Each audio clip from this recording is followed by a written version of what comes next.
Saya kemarin bicara kok susah ya mengajukan aspirasi-aspirasi yang baik bagi pembangunan hukum, tetapi selalu gagal di DPR.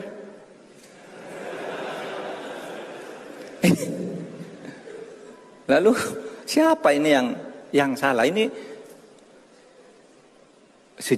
zaman Bung Karno tuh undang-undang, wah hebat loh, banyak lahir. Setiap ada aspirasi yang rakyat, undang-undang ini dibuat undang-undang. Zaman Pak Harto juga lumayan.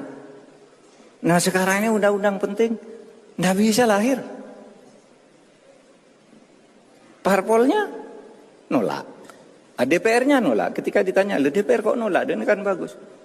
Bos.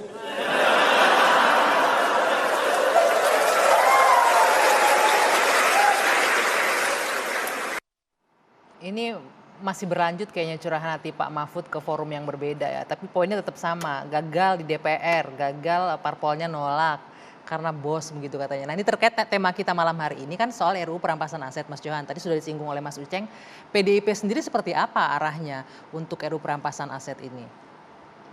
Mic-nya boleh digunakan Mas? Sorry, jadi ini, Undang-Undang Perampasan Aset sudah masuk di prolegnas DPR ya. 2023. Yang kedua, kemarin apa yang disampaikan oleh Pak Mahfud, saya dengan lantang juga mendukung tidak hanya 100%, tapi 1000% saya mendukung itu.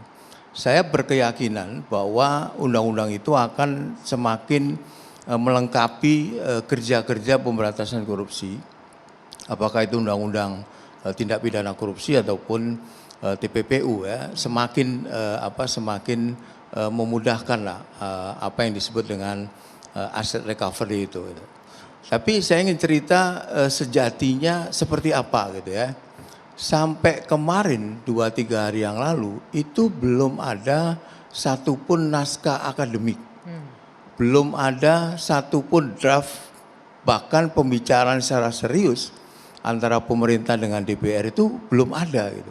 Sehingga saya juga bertanya-tanya bagaimana DPR kemudian mengesahkan yang kemudian juga dibilang menolak. Itu kalau bagaimana? Kalau yang dibahas nggak ada gitu ya. Saya mungkin kalau salah diluruskan Pak Margarito. Proses membuat undang-undang itu kan antara DPR dan Presiden. Bahkan kekuasaan quote-unquote Presiden itu sedikit lebih tinggi dengan bisa mengeluarkan perpu. Kalau itu dianggap mendesak, kalau itu memang benar-benar darurat, sebenarnya Presiden juga punya tangan ya, punya langsung tangan yang bisa menggunakan inti poinnya kan isi undang-undang perampasan aset itu bisa masuk di dalam undang-undang yang berkaitan dengan pemberantasan korupsi. Kira-kira begitulah. Apakah DPR menahan? Saya ambil contoh, Pak Presiden Jokowi ini didukung oleh koalisi yang gemuk, 7 fraksi. Anda ingat Undang-Undang Cipta Kerja? Cepat sekali langsung inisiatif Presiden, pemerintah. Di tengah-tengah kemudian muncul Perpu. Di tengah-tengah demonstrasi yang luar biasa, mahasiswa dan buruh penolakan ya. Yang rakyat itu kan, DPR dengan tenang kok mengesahkan gitu loh. Poinnya sekarang apa? Naskahnya tidak sampai di DPR sekarang, belum ada sampai ke DPR poinnya, atau apa? Saya mau cerita bahwa ya DPR nggak bisa mengesahkan undang-undang yang diminta kalau tidak ada pembicaraan secara serius, naskah akademik, draft dan lain sebagainya. Artinya ini saya menangkap saya tidak tahu ya. Pemerintah nggak serius nih Mas. Bukan, makanya ini yang saya mau katakan. Kalau kita baca di dalam salah satu laporan media online, hasil investigasi yang dilakukan oleh mereka, sebetulnya draft itu sudah masuk. Tetapi tiba-tiba ada semacam pertemuan antar ketua umum partai politik yang menginginkan supaya draft itu jangan dibahas dulu, khususnya di balik sehingga tidak masuk ke prolegnas. Jadi oleh karena itu boleh jadi Pak Budi tidak tahu karena memang belum masuk ke balik, apalagi disebarkan kepada anggota-anggota, khususnya Komisi 3 gitu. Karena apa? Karena begitu masuk draft ini, ketua umum sudah konsolidasi terlebih dahulu untuk menyatakan stop dulu nih. Itu menurut investigasi itu. Tapi faktanya ini masuk prolegnas artinya akan dibahas. Artinya kan sudah ada persetujuan ini akan masuk prolegnas kan. Tapi kan kalau memang nggak ada draftnya, nggak ada sesuatu yang mau dibahas, ya artinya nanti ini dilewatkan lagi, nggak ada materinya, gitu.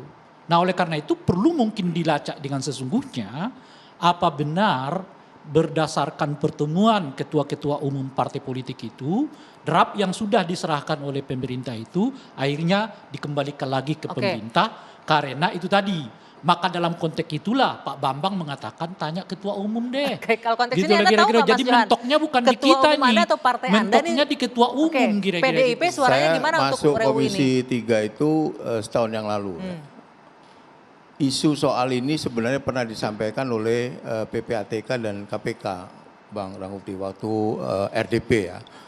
Tapi permintaan yang sekedar permintaan bahwa PPATK perlu perampasan aset, KPK juga perlu undang-undang perampasan aset. Nah waktu itu komentar sebagian besar menurut saya itu mendukung juga gitu. Saya tidak tahu peristiwa itu ya, saya sama sekali tidak tahu. Saya hanya mengatakan yang saya tahu kejadian sekarang itu seperti ini gitu, yang proporsional gitu. Tidak bertahun-tahun ditahan oleh DPR. 2012 BPHN itu sudah mengeluarkan naskah akademik, Pak. Oke. Sudah ada tentang undang-undang perampasan aset. Artinya pemerintah yang dulu juga itu kalau mau serius kan juga bisa. Periode pertama Pak Presiden Jokowi kalau mau serius juga bisa gitu. Masalahnya belum masuk ke DPR, ibaratnya nih udah di drop oleh ketua-ketua umum. Maka pernyataan Pak Pacul itu jadi tepat dalam kondisi itu gitu. Jadi sebetulnya bukan nggak ada draft, bukan nggak ada ini, Sudah tapi ada, begitu cuman draft tertahan. itu ditahan dulu, Oke, sehingga nggak Bung masuk ke balik. Kapan itu dijadwalkan untuk Kalau dibahas? begini nggak sehat dong sistem politik kita yang diatur oleh sekelompok ini orang biasa saja. di mana-mana. Biasa? Biasa di mana-mana. Anda temukan di negara paling demokratis sekaliber Amerika pun begini ini kenyataannya. Jadi negara kita emang dikendalikan oleh sekelompok orang saja. Biasa ini. Jadi ini soal keterampilan berpolitik. Tadi beliau sana bilang Undang-Undang Cipta Kerja itu. Pasalnya Undang-Undang Cipta Kerja itu ya, untuk pertama kali dalam sejarah hukum Indonesia itu pertama kali undang-undang seperti itu. Ya, di Amerika tidak ada yang kayak begitu. Beres kok undang-undang itu. Bukankah itu sebuah political game itu? Jadi ini soal political game dari presiden. Jadi apakah presiden memiliki agenda yang fit tentang itu atau tidak?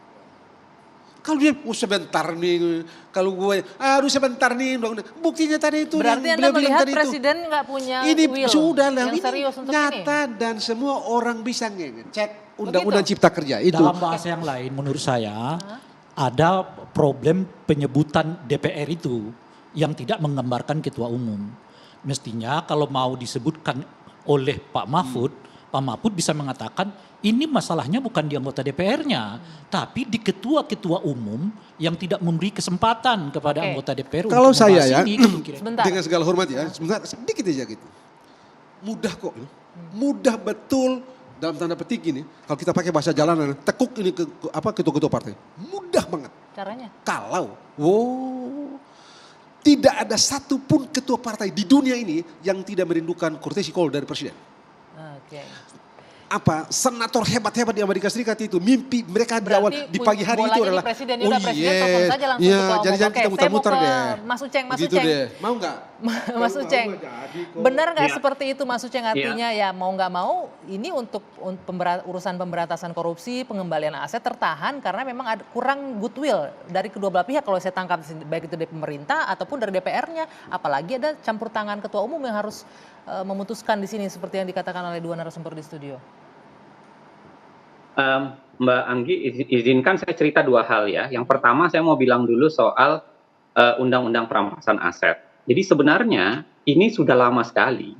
Saya ingat dari tahun 2009-2010 RUU dalam sejenis ya, dulu namanya Asset Recovery.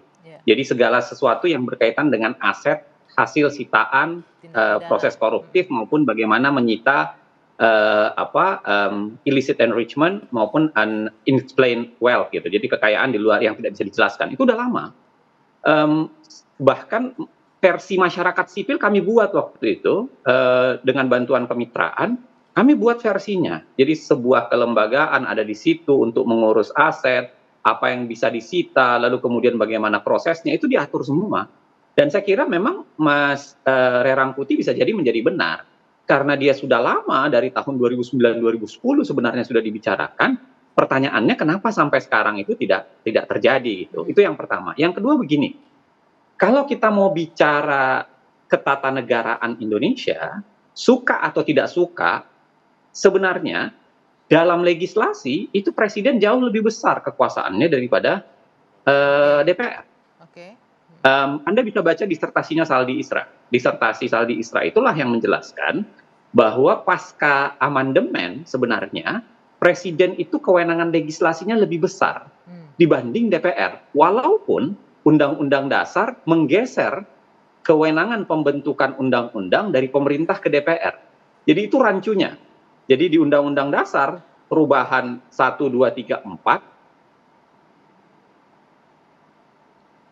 Ya, Mas Uceng, wah, ya terputus. Sayang sekali terputus ya. Ini yang saya tangkap, ini presiden mempunyai kekuasaan lebih dalam legislasi pasca amandemen. Coba ya, dia ikut membahas, ya, ikut menyetujui. Tapi jangan lupa, dia punya tadi itu, punya apa, bukan veto, punya kewenangan menerbitkan perpu. Gitu loh. Oke, kita letakkan kewenangan membentuk undang-undang itu pada beliau sana gitu ya, DPR gitu ya. Tapi di undang-undang dasar, tanpa presiden tidak bisa dibahas. Oke. Harus dibahas bersama, sudah dibahas bersama, presiden mundur dalam pembahasan tidak bisa dibahas juga. Jadi ini agak-agak, Begitu jadi apa gitu? kalau saya bilang agak ironis ya ketika pejabat negara bilang korupsi harus segera diberantas, tapi instrumen hukumnya pun agak setengah-setengah hati dalam membangunnya. Enggak, ini ada soal lain gitu ya. Kalau saya gitu, kalau kita mau real gitu, ini soal apa, keterampilan bermain politik. Keterampilan bermain politik. Usai jeda kita akan lanjutkan soal ini. Akankah mungkin kemudian direalisasikan untuk RUU perampasan aset? Usai jeda kita lanjutkan di Dua Sisi.